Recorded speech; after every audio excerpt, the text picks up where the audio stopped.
Okay, ladies, I'm gonna start. I want to say thank you again for coming in. My name is Ashley. I'm the housing service advocate. I'm here to just part of my job is to definitely help residents and landlords, anyone who's experiencing a housing concern. They can reach out to me and my job is to give them the right resources on how to manage that housing concern. Part of my job is also to just help educate and put on series for residents of like topics that I think that would help, help our housing crisis and just one-on-one basic education on just what to do as a tenant. I know that a lot of like this is something that's not taught to you in school. It's not a class that you go for. I think a lot of people just go with a lot of just skills that they probably learn from home. And this is just the right thing to do. Not the right thing, but just your responsibility as a tenant. Being that it's a small group of us, of course, I'm gonna ask if you can hold your questions to the end, but if it's something that's very pressing, you definitely can either put your questions in the chat and I'll be able to see it and respond to it at that point in time. But there is some time dedicated at the end of the slide, the end of the presentation where there's questions, a question section or a scenario section, like I say. But if there's no any questions right now, I'm just gonna start. If you could. So this is your rights and response. Oh, and I have a special guest. My guest is, and I'm gonna let him introduce himself. And I don't think it's you, Josh. Yes. Hi, I'm Joshua Gold. I'm the Senior Code Enforcement Inspector for the Building Department. I handle everything from ROPs to code complaints, vacant buildings. I hear all tenant issues, landlord issues, so I probably have heard it all at this point. I've been with the department for my 11th year right now. So Wow. I'll be here to help answer any questions you might have. Yes. Okay. All right, so we're gonna start off here as your responsibility as a tenant. The number one thing always as just being a tenant and getting your own apartment is, of course, you want to follow a lease. A lease is something that is an agreement between the landlord and the tenant as far as like rules, terms, the rent, everything that applies to the apartment should be placed on a lease. I know leases usually is for a 1-year lease. There should be something written down if you're gonna be staying in an apartment for a year. But if there is month-to-month situations, I will always highly encourage for any agreement to be written down on paper, just for your sake, the landlord's sake. It's just a written contract in writing as far as what you guys are agreeing to. So it's important to understand the terms of your lease. Violating the lease may cause your landlord to file an eviction against you. At this time, I know a lot has changed at this previous time as far as evictions or filing for evictions, but I think in today, I don't want to just guess, but today, it shouldn't be affecting your credit history moving forward if you did have an eviction in your prior past. We'll talk more about evictions. We having a session next month on evictions. So if you have questions on that, just hold them until the end of the presentation. Have any questions, Keith? Okay. These are some of the things that can cause you to have a common lease violation, which is not paying the rent, damage to your property, lack of cleanliness, despair, unauthorized pets, smoking, criminal activity. This has changed though because of Good Cause. So Good Cause has now changed some of these violations. So if you want any information about the Good Cause, the Good Cause policy, we definitely have that as well for you. But this plays a role. This is how these are basically lease violations. So you always want to make sure a landlord cannot prevent you for children living with you in the home. You cannot be evicted if you are being denied of a service or an emotional animal. And then another just tip is I know that cannabis is legal in New York State, but many leases still prohibit you from smoking within your apartment or on property ground. So you just have to be aware of like the cannabis terms, like what the terms is for cannabis. Okay. The second most important thing, of course, for a tenant, your responsibility is to pay your rent. Okay. Of course, besides the lease and making a term, there's always rent that is being secured and talked about at that time. So you just want to make sure you always pay your rent. If you're late or you're missing rental payments, this can lead to like late fees, conflict with your landlord, and it could possibly be, you could be filed for an eviction. If it's getting to that point in time, definitely reach out to us. There are community providers that are willing to help someone who is in this situation. So please don't think you're the only one dealing with this. I would say try not to panic as much as possible. There are resources here that can help. I also want to stress too that even though there are resources here that can help, still try your best to try as much as possible as, you know, whatever that you need to cover on your end. Could I interject? Yes, yes. One of the big things that I see is tenants thinking that they don't have to pay rent if there's an issue with their apartment. Obviously, there are circumstances in which that might be the case, but if you have a broken window or a broken cabinet or a hole in the wall, that is not a reason to stop paying rent. Right. If there is a reason for you to stop paying rent, you're supposed to be taking that money and putting it into an escrow account so that when it is time and everything is fixed and you are going to start paying rent again, you're not now behind in money in order to pay the landlord the rent. So again, if you're not going to pay rent, you should be putting that in some sort of an account so that it is saved for when rent needs to be paid. Just because you stop paying rent because there's whatever circumstances doesn't mean you don't have to pay that month. Right. You will have to pay that month eventually, and you're going to need that money. So you should be saving it somewhere where it's safe and you know where it's accessible at all times. I'm sorry, I'm just I don't know if you guys see this too. I'm just trying to put both of it together. Okay. Anyone have questions on that?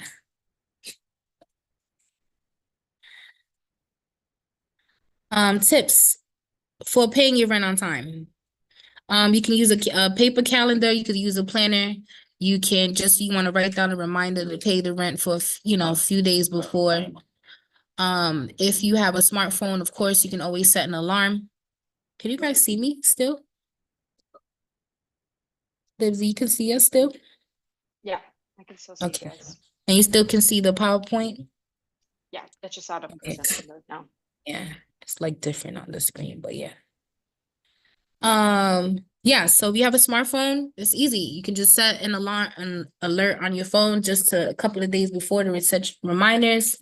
You can do it, whatever you need to do just to make sure the rent is, whatever notification, how many notifications, it really doesn't matter. It's just making sure that you are aware of just the rent being paid. So you can have the rent automatically taken out of your checking and savings account if that's the option.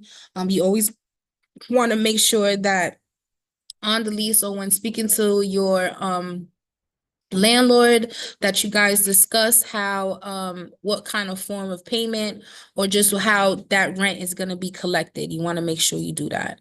If you don't, these are just some of the things that you can do. You can have it automatically taken out, or you can mail a rent check.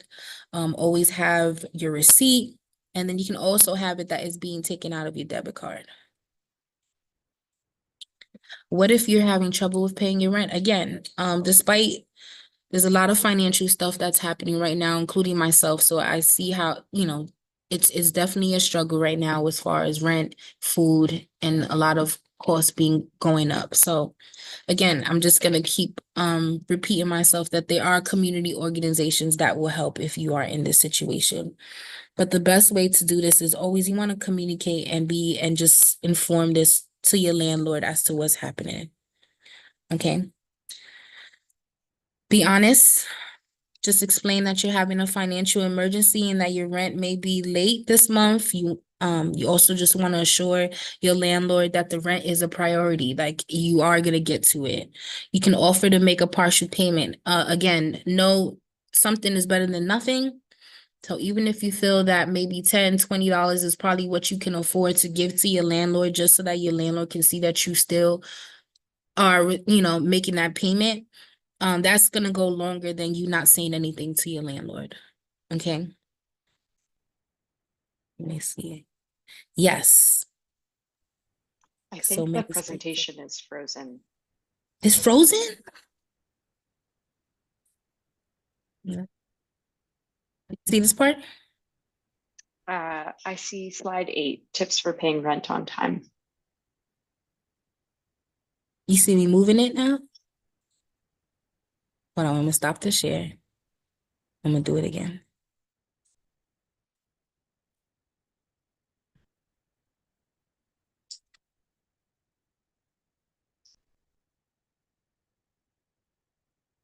Can you see this?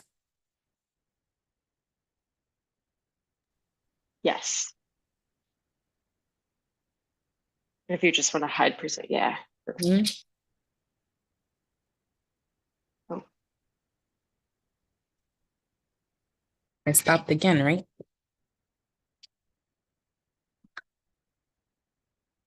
I'll touch it. You can see this? Yes. Like you said now, right? You can see this Yep. now? Yeah, Okay. that's working. Thanks. Mhm. Just going back to just needing the assistance, in the back in your packet, if you have a packet, in front of you, I also listed all the community providers that can help, with this assistance. Again, but I also listed it here, so you have all the information. These are all the organizations that can help with back rent or any financial help. It can also secure like the first and security deposit for a brand new apartment. All these resources at the same time, they also can help. They can possibly do the legal side of things. But these are your main organizations that are always providing some housing assistance. I know DSS it states DSS, but in reality, I know a lot of people really don't want to go to DSS and ask for help because they are afraid to be denied. But in reality, the denial is gonna help you as far as get the help from all the community providers. So it still is an attempt. Okay. But again, if you have questions and if you in this type of situation, you will have my information and all of my colleagues' information. So again, please don't hesitate to reach out to us if you need help. Taking care of your home, which is cleaning and wear and tear and deductible damages. A lot of people usually don't know the difference between a normal wear and tear and a damage, like actual damage to the property. The property manager has the right to withhold any part of all of your security deposit if there are several damages to the apartment. Okay. Ordinary wear and tear could be like taking off Christmas lights off the wall and now some paint is being taken off of the wall versus a big hole that someone has caused in your wall. That's basically the difference. These are another graph of just some normal wear and tear. So normal would be like sun faded curtain blinds and Josh, you can definitely add to this as far as what's considered normal wear and tear versus like a code violation, property damage. I mean, normal wear and tear is everything from, I mean, if you have carpets, it could be wear and tear on your carpets, Okay. especially if there's a lot of foot traffic. But your walls, I mean, obviously, I think one thing is like maintaining your own property, having pride in being a tenant and where you're living, you can clean your own walls, you can do those things, but that's normal wear and tear. Obviously, if there's chipping paint, that needs to be taken care of. Obviously, if there's tears in the carpet, that needs to be taken care of. But there is, if you're a tenant that's been living there for a while, like most landlords Mhm. love, they'd love to have a tenant that's there for 10 years. Obviously, there's gonna be faded paint and wear and tear on carpet, but it's your responsibility to work with the landlord to have those repairs made and let them know when there's an issue and giving them access in order to make those changes. And I just think it's important to know that obviously all these changes and they cost money, and landlords are obviously landlords. It's how they feed their families, but you need to be happy with where you're living and understand that natural wear and tear is part of being a tenant. Mhm. And as time goes on, obviously it needs to be taken care of, but it's not one of those things that is going to be like replaced every year. They're not going to come in and replace your carpets. Yeah. So. Okay. 8 healthy principles. Just you want to keep it clean, keep it safe, ventilated, dry, pest-free, comfortable, maintain, contaminated-free. I have a link here on this slide. It is from Albany County. They have a healthy homes program that they can come into the home and give you cleaning products. They come and assess the home for you. Just on the cleaning tip, just to make sure that you have everything in the home to just help, help maintain it. I would say if you are, which I will later explain when we come down to pests, but for example, if you have mice running around, they're a good service to come in to help plug up the holes or anything to help prevent the mice from coming in. That's another one, Mhm. infestation. Mhm. Having a mouse and having mice are two totally different things. Yeah. We live in the city of Albany. I have a 3-family that I own. I have a mouse that runs across my countertop every day. It's almost a pet at this point. And he knows where the sticky pad is and he runs around the sticky pad. I can't even catch the guy. He's way smarter than I am at this point. With that said, I don't have mice. I have a mouse. Yeah. That is not infestation. That is city living. Mhm. You're gonna get that. You'll know when you have infestation because you'll hear them crawling in the walls and walking around your ceiling, and you'll know that you have more than one. But Right. so you have to understand exactly, nobody's gonna get a pest control to come and kill one mouse. That's not a violation. So just understand the difference between having a mouse and having mice. Anyone got questions? Nope. Besides that, you just want to keep your house clean. It just lowers the risk of any illness and injuries, less wear and tear.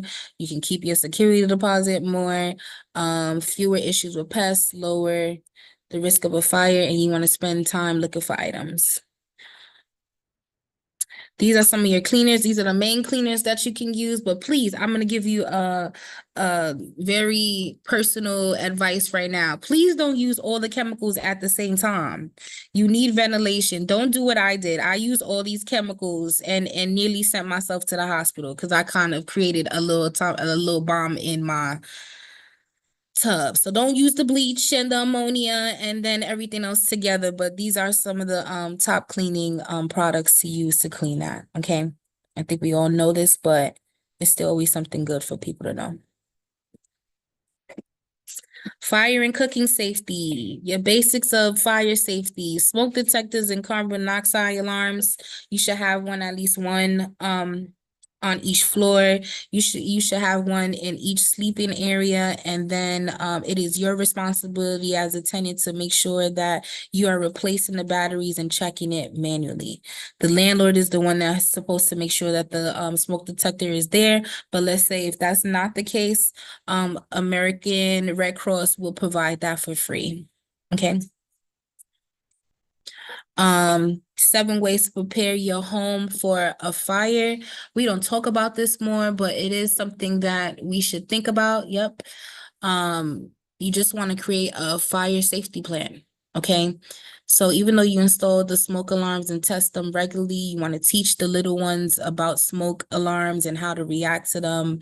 You might want to discuss a family meeting spot in case of a fire where everyone is split up, or you guys know of a centralized location that you guys will meet at. You should know 2 different types of ways of getting out of the apartment if possible, like safety routes.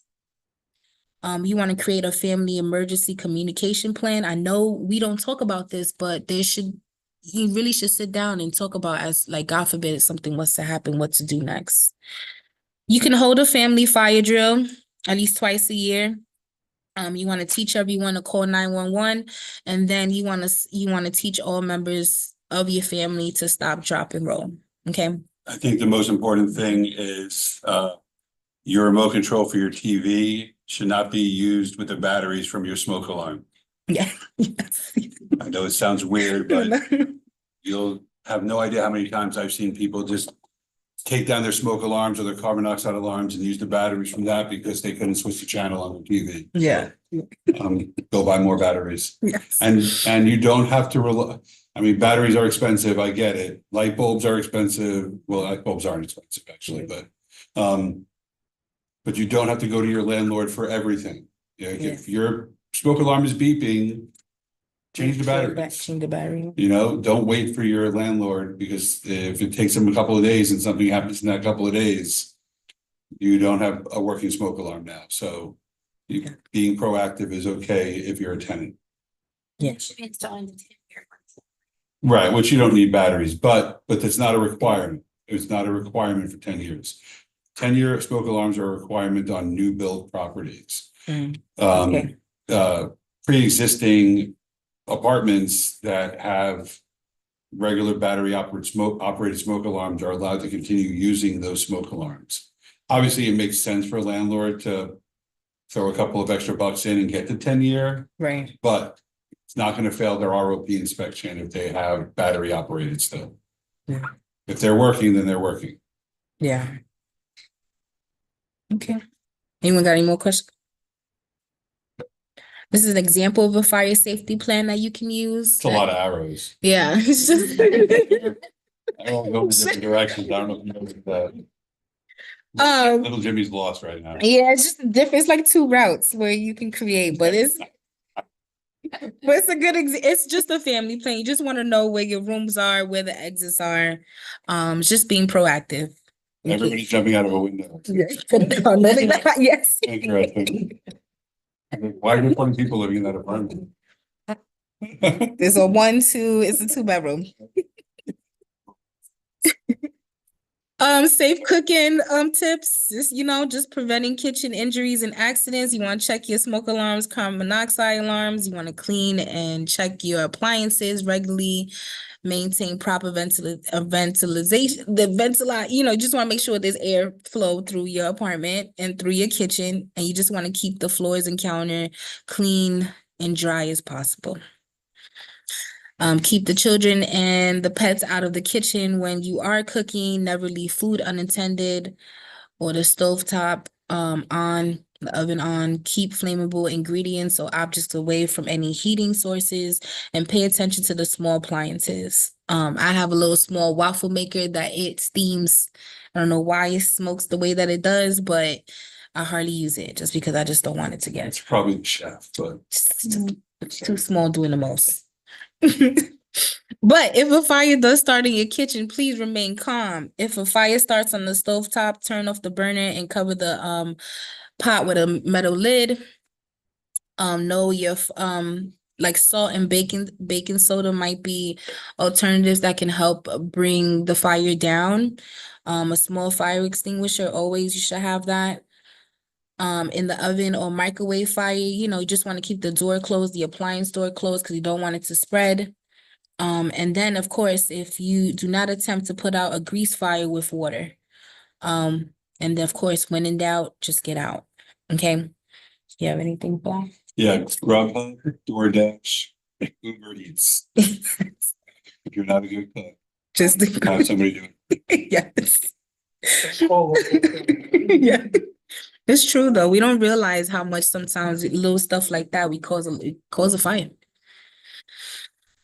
Pests. I know we talked about pests, but of course, just some tips on healthy trash. You want to use covered trash cans. Don't leave food and dirty dishes out. Rinse out your recycling bins, which could be two things. Raise your garbage and your recycling bins every once in a while, meaning lift them up from the floor. And then you want to take out your trash and your recyclables regularly. You should just know your collection date. This lovely map right here. Yes. Yes. for the trash. Yes. They would not.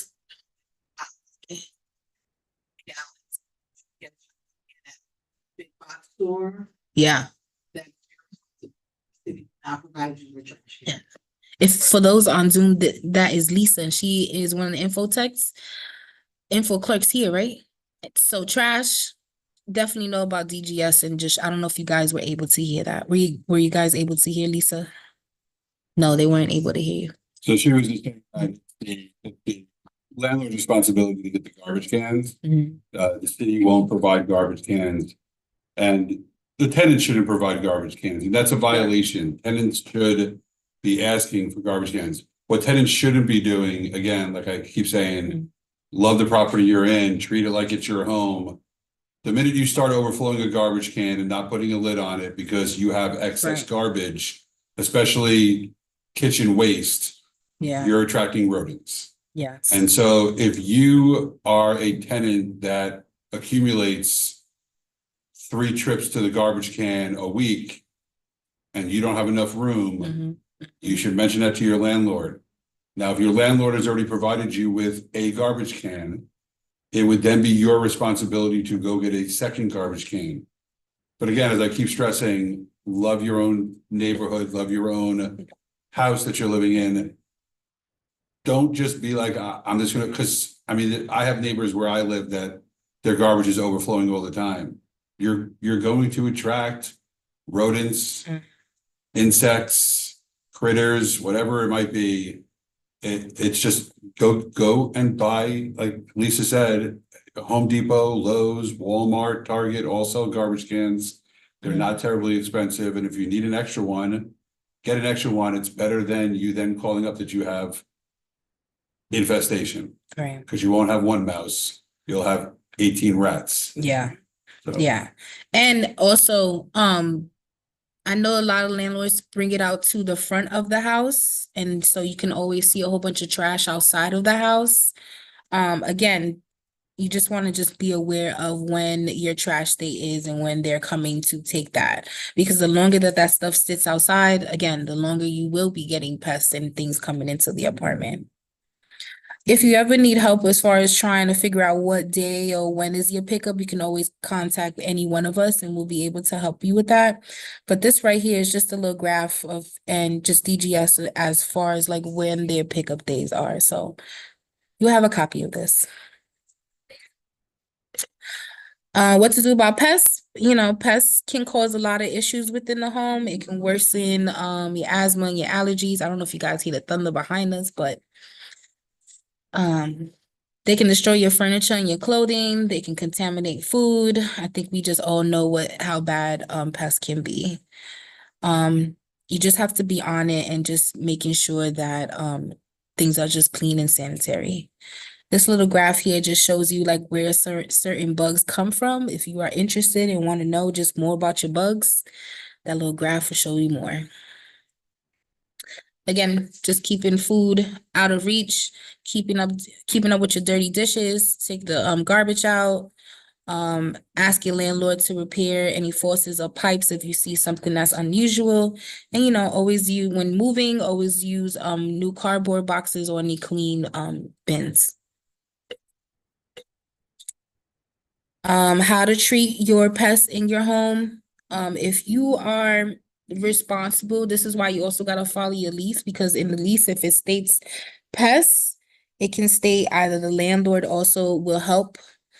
I've seen different cases. I've seen landlords require like an additional charge if they have to call out to a pest company, just depending how bad it is. But these are some of just the things that you can do within the home that you can do prior to just big things. You just want to, I don't know if I'm explaining it right, but pesticide, when it comes down to any big chemicals like those roach bombs and stuff, I always just say, just get your education on it. I would still ask the landlord before even attempting any of that, if that's okay. I would say you can definitely reach out to any one of us. But you definitely got to look at your lease to see what the pest section talks about, because a lot of landlords tend to use different language And they might say that the tenant is responsible for any big pest fees. I'll let you know that, Yeah. as a code side of things, Mhm. as a tenant, you're not free from being cited for infestation. If there is openings on the building that are mice are getting in, that's the landlord's issue. But if we come into your property, because you're saying you have infestation and you have dirty dishes in the sink and open soda bottles on the countertop and you're not keeping a clean apartment, we will cite the tenant for infestation. Yeah. It will be their responsibility to clean their property up and deal with it themselves. So it doesn't always fall to the landlord. It can be the tenant's responsibility. Yes, that could fall into some of our just hoarding. If you are hoarding, hoarding can cause a lot of cause a lot as well. So again, this is why I'm giving you the resource, the cleaning resource. They will come in and help clean things out for you.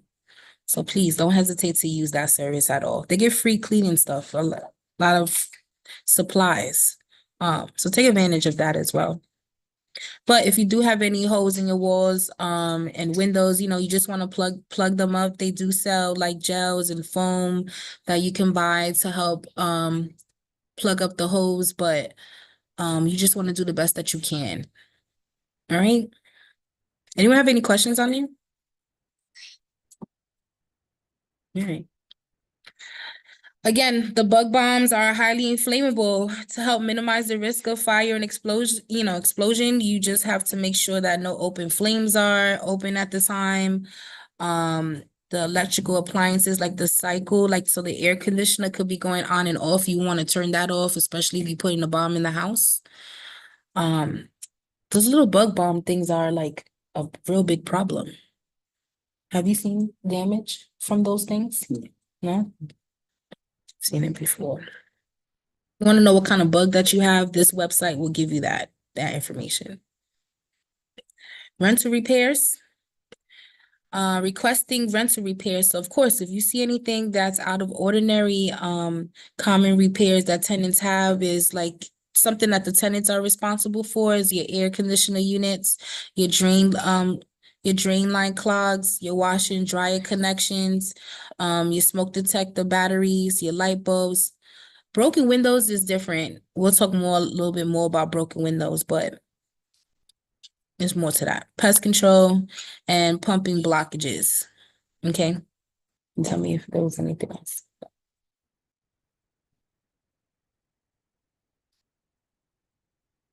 Of course, if your unit needs a repair, the responsibility is for you to inform your landlord. And I highly suggest doing it in writing. You want to include your name, your address, the apartment number, the repair request date, a description as to what's going on, and your contact information. You can do this email. I would highly suggest email, but if you have it in text as well, just use that. Just, keep that as documentation. I highly suggest just email. There might be a term in your lease on how the landlord wants you to communicate with them, and 9 times out of 10 is most of the time it's an email.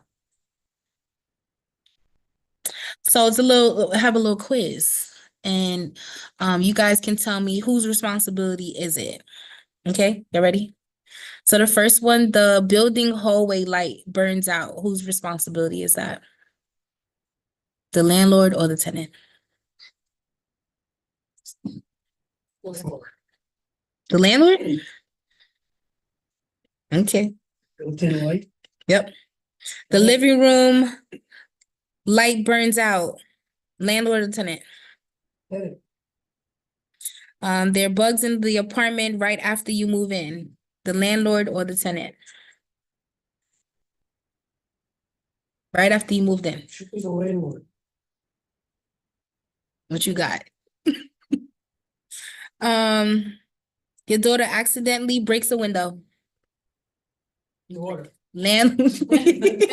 That's what I said too. The door. The hot water's out.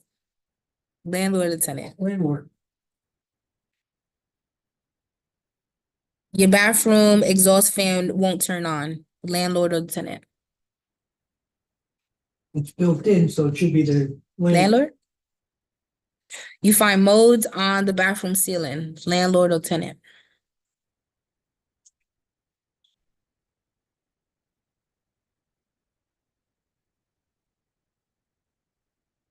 You have holes in your window screens, landlord or tenant. Pre-existing.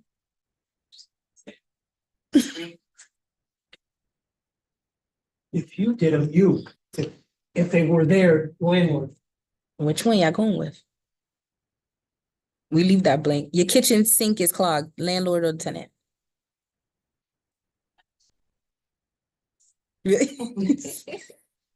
Hmm. Yeah, if you know you did it, you should fix it. Completing the rental condition report, who does it, the landlord or the tenant?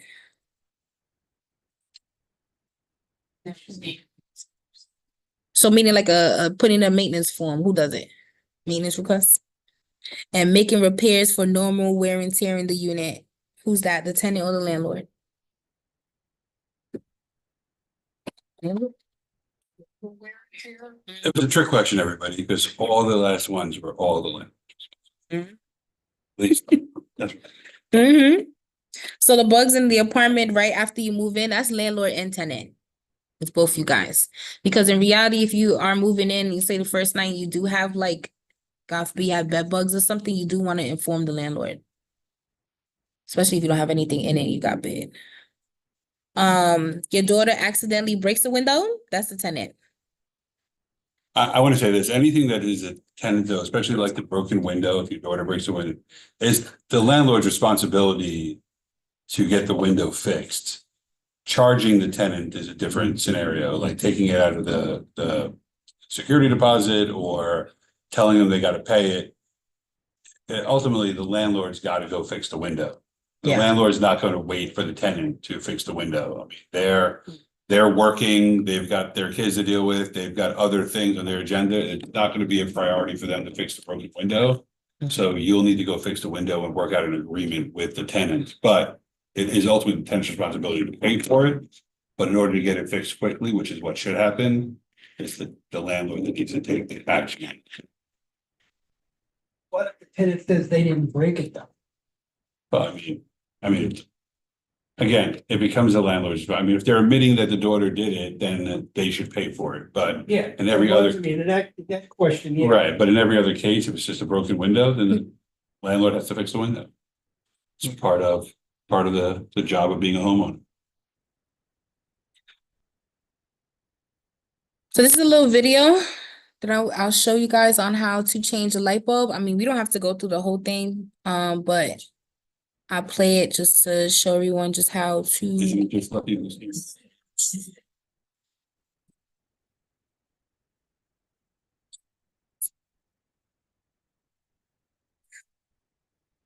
Surreal video.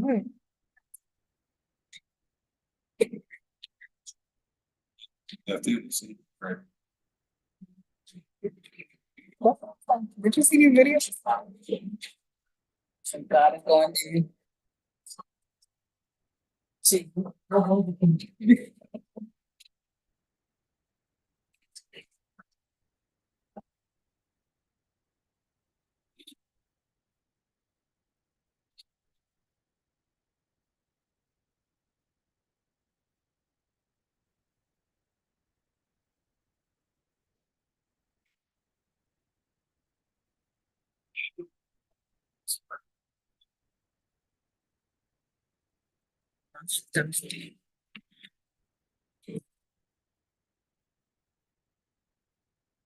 Okay.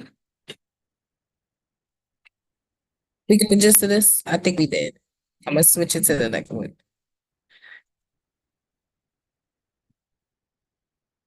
This one's how to test and maintain a smoke alarm.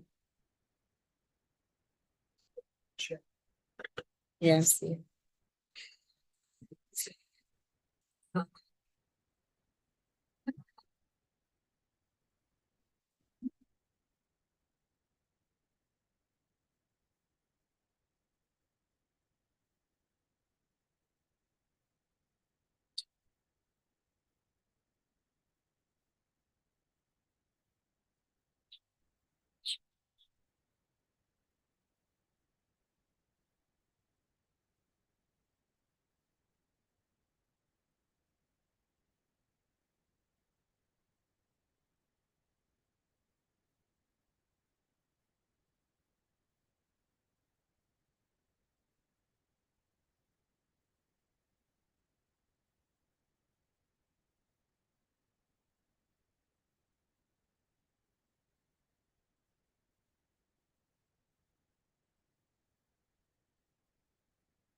Okay,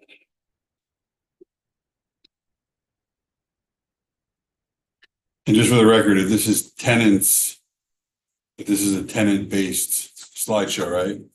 well, yeah, Tenants should not be touching the smoke alarm. no, no. That's for the landlord to do and only the landlord to do. Yeah, tenants should not be touching the smoke Mhm. alarms. Again, if you don't have any, please reach out to us. We'll connect you with Red Cross. They'll be able to give you guys the smoke alarm for free. This is a video on just how to clean your air conditioner filter. This video is 4 minutes. I'm not gonna play this again. Just because you can just hear how intense it's getting outside. This is a video on just how to unclog your toilet. Again, if you need a plunger, the plunger is the best way to just unclog a toilet. I'm not gonna press play to that video at all because it's giving misleading information. And then, of course, how to unclog your sink. I'll play that first.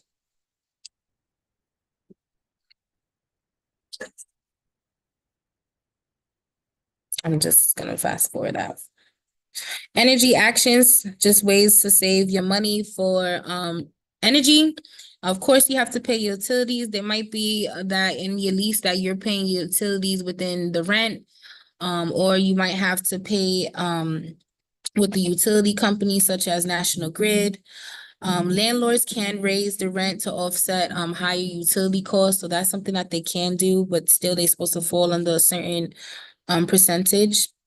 And then you can ask about your average utility cost for any unit you're considering. You can ask for that. That's something that's not, you can also ask if your unit is the only unit that's using the electricity, or if, let's say, you have like the lights in the hallway versus your lights. It could be in the lease that the landlord might put in the lease that you might be responsible for. So that's why you just have to just be aware of your lease and just what your responsibility is versus them. If you're having trouble with your utilities and you need help as far as paying that, please reach out to me and to any of our colleagues. We'll be able to put you in the right direction as to the agencies that can help with the utility bill. Just some simple ways to just save money. Of course, open the curtains and the blinds on sunny winter days, close them again at night. Of course, this changes as far as the season. Never attempt to heat your space using the stove. I think a lot of people really know about that. They really think that the oven can heat up the whole apartment. Please don't do that. It's a risk of a fire and a risk of carbon monoxide poisoning, and it's just not safe. You want to keep the thermostat below 72 degrees when you're home. For every 1 degree that the thermostat is lowered, you can save 3% on your bill. It's lower in the winter. You can raise it in the summertime. Lower the thermostat from 72 to 65 at night to just save you 7%. Anything you want to add to this part? Okay. If a room is too warm, close the radiators. Heating system may not warm. It might not, let's say the heating system is not warm enough or it's too hot. Of course, call your landlord if you think that there's a problem. On warm summer days, just keep the blinds and curtains closed, open the windows in the early morning, and in the evening, you can open the windows in the evening, but it just saves on the utility bill. These are some of the community organizations that can definitely help when it comes down to utilities and just providing your home with like energy, just to save your energy. I didn't put in here, but you also have the Department of Sustainability. That's also a great resource if you are looking to save energy within your home. So I will post that information in the chat right after this so that if you need that, you definitely can reach out to them. It's another link of resources. And I'm not going to stress one of the last things is rental insurance. I'm gonna stress it though. Go ahead. All tenants should have renters insurance. Mhm. Don't get Starbucks on the third Wednesday of every month And that's the cost of your renter's insurance. Yes. Get renter's insurance, please.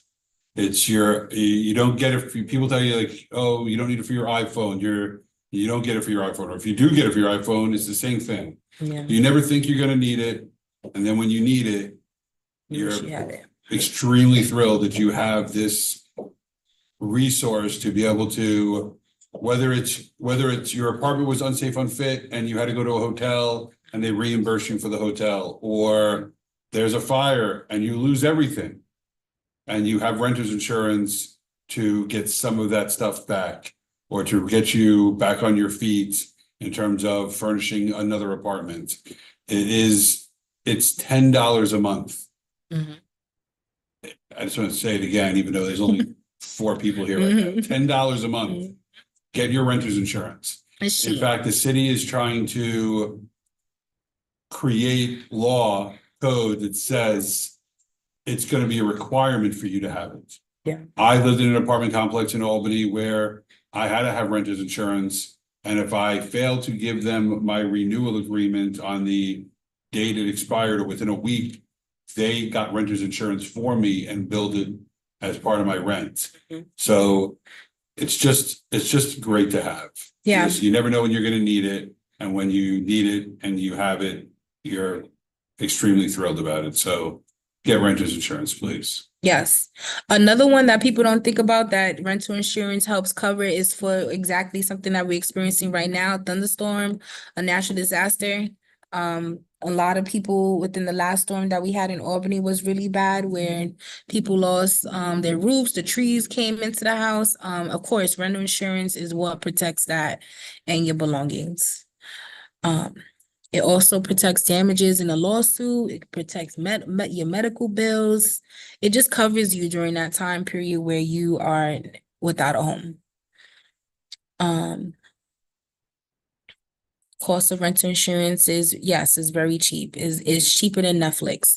Oh, another thing, if you have car insurance or you have not home, or just any type of insurance, you can add rental insurance to that, and it might even lower your rent, like your policy down or your car payment down a month if you add on the home insurance. So there's many ways to pay it and get it. Just another little slide of just, it's cheaper than 2 movie tickets right now. And of course, the last, when you are moving out of your apartment, of course, the best thing, the responsible and the best thing to do is to inform your landlord that you are moving out. I know though a lot of emergency situations happen, but it's still communication. You still have to have that line of communication with your landlord. By law, you should at least be giving your landlord notice at least 30 days before you're about to move out, just so that you guys can schedule a final walkthrough, and you're also just informing the landlord that you're leaving.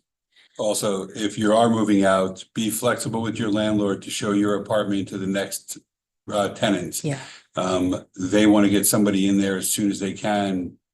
Again, it's their source of income, so don't lock them out so that he can't show the apartment to somebody else. Yeah. Be flexible. Yes, because during that 30-day period, the landlord has the right to show the apartment if they need to. At the same time, it does also get the landlord prepared for the security deposit back, because of course, when you move out, by law, you should have that within 14 days.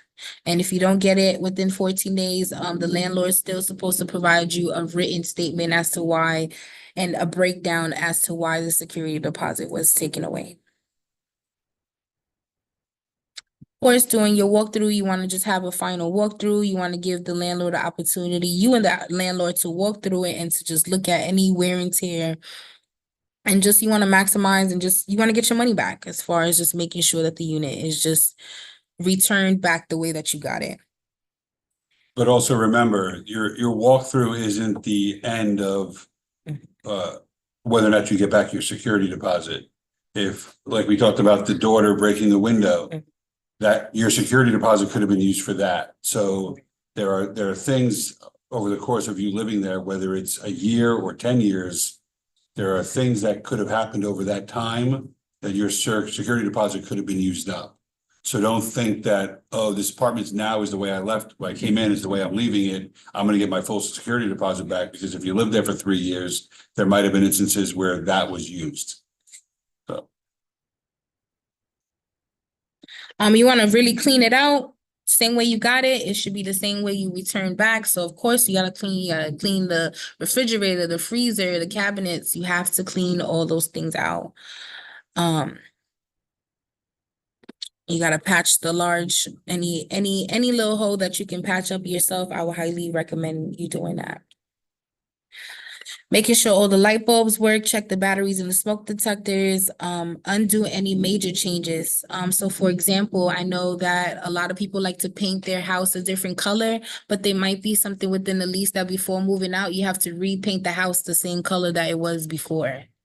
If you put like the sticky wallpaper up, all that's, to decorate the house, at the end, all that should be removed. also, there are things that you might add to your house that become the property of the owner once you, so if you install ceiling fans, it may be in your lease or in a conversation, yes, you can install a ceiling fan if you want it, but that needs to stay there when you leave. You don't get to take your ceiling fan with you. It becomes property of the apartment.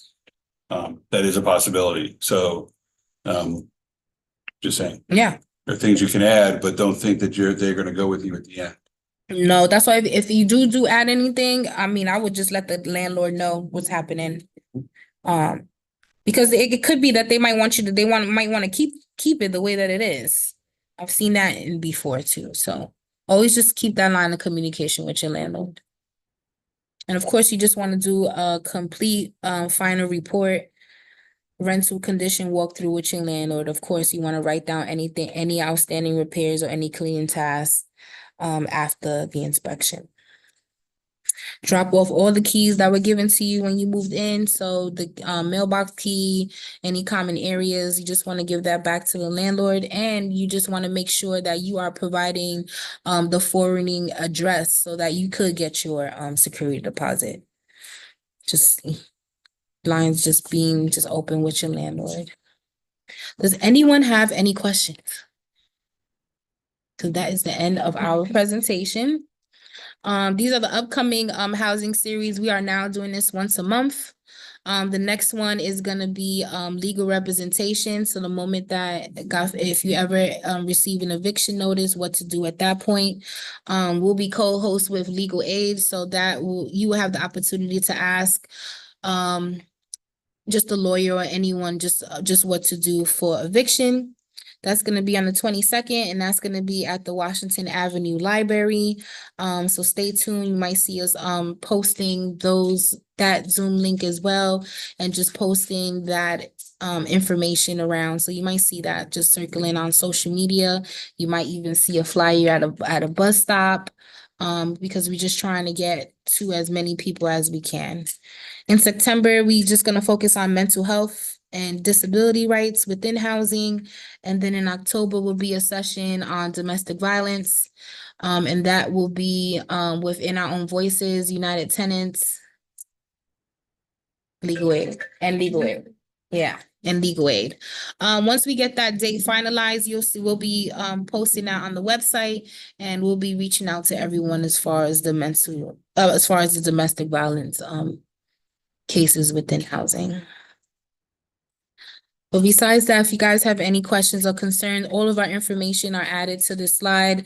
My information is there, and my email. Josh's information is there too, with his email and his number to codes. And then Amanda, who's our fair housing officer, who's here too, her information is here as well. But we are basically always here to help you at any point in time. Please do not think that you are going through this by yourself. Because little do you know, there's so many people and agencies and just resources that can help you within your housing concern, in your housing, just within your housing. And I'm just gonna open it up to anyone on Zoom that has any questions. If not, I just want to thank everyone for coming out.